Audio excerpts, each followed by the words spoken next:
दूसरी बारी आ गया 2019 में पुलवामा में हमारे 60 जवान शहीद हुई। वहां के गवर्नर मालिक साहब ने कहते थे कि वहां के सरकार की लापरवाही से हमारे जवान शहीद हुई थी। मैं नहीं, मालिक साहब गवर्नर कहते थे। उसके बदले में आप बालाकोट में हमला किया। सारे देशवासियों के अंदर एक जोश पैदा हो गया कि हमारे देश बदला ले रहे हैं, लेकिन उसके बाद हमें कोई जानकारी नहीं मिला। सारे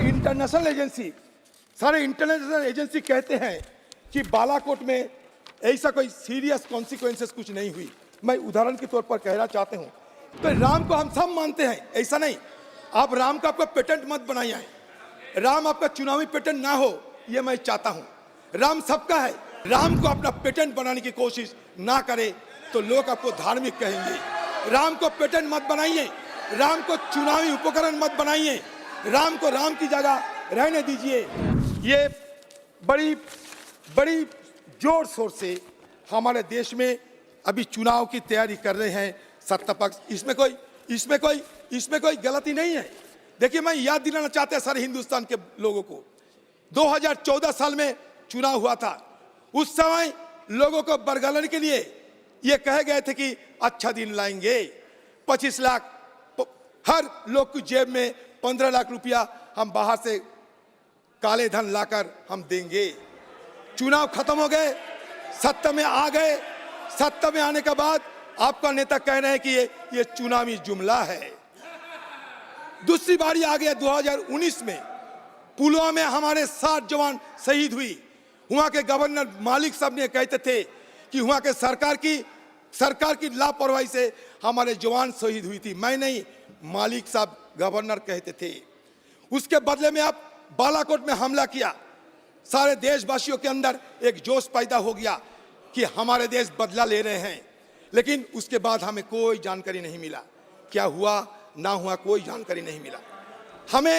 हमें चश्मदीद गवाह के साथ ये देख पाए हैं कि हमारे एक MiG-21 को वहाँ क्रैश होने देखा, हमारे एक C-17 हेलीकॉप्टर को हम लोग तबाह होते देखा फ्रेंडली फायर में।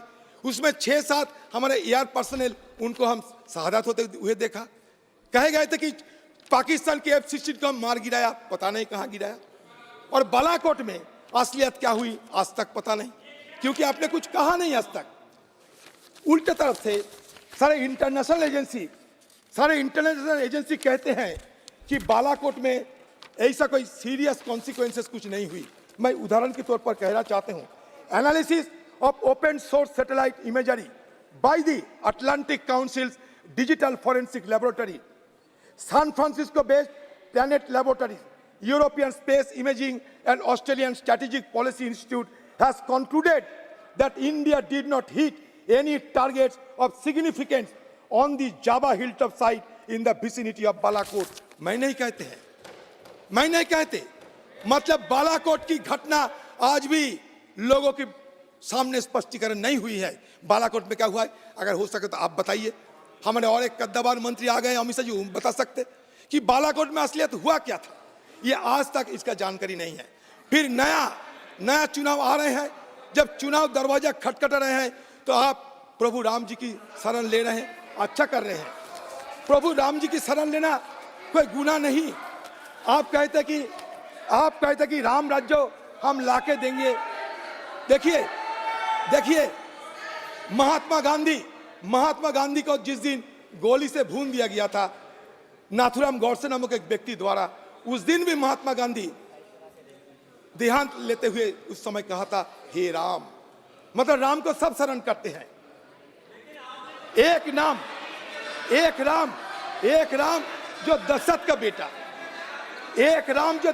बेटा, एक राम घट में लेटा, एक राम है जो जगत पसेरा, एक राम है जगत से न्यारा। तो राम को हम सब मानते हैं, ऐसा नहीं। आप राम का आपका पेटेंट मत बनाइए, राम आपका चुनावी पेटेंट ना हो, ये मैं चाहता हूं। राम सबका है। और हमारा देश हिंदुस्तान 4 वेद है, यहाँ 4 वेदों हैं, मिलियंस ऑफ गॉड्स, लाखों की भगवान है हमारा देश में, 18 उपनिषद है, 2 महाकाव्य है। ये देश कोई छोटी मोटी देश नहीं। यहाँ आप लोग इस तरीके की राम को अपना पेटेंट बनाने की कोशिश ना करे तो लोग आपको धार्मिक कहेंगे। राम को पेटेंट मत बनाइए, राम को चुनावी उपकरण मत बनाइए, राम को राम की जगह रहने दीजिए। महात्मा गांधी कहते थे इन 1929 महात्मा गांधी कहा था, by Ram Rajya I do not mean Hindu Raj, I mean by Ram Rajya divine Raj, the kingdom of God.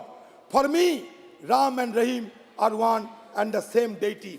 मैं इसलिए कहता हूं, जानते हैं, आज हमारा साथी हसन साहब कहते थे अच्छा ठीक है राम मंदिर बन गए, अभी ज्ञान वापी लेकर चर्चा शुरू हो गए, अभी मथुरा लेकर चर्चा शुरू हो गए।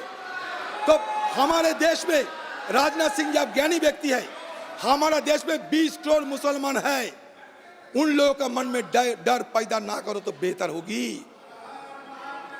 आरएसएस बोलते हैं कि हम राम जन्मभूमि के बाद हम और आगे नहीं बढ़ेंगे, लेकिन लोगों के अंदर शंका है, कोर्ट से उनकी पक्षराई चली जाएगी।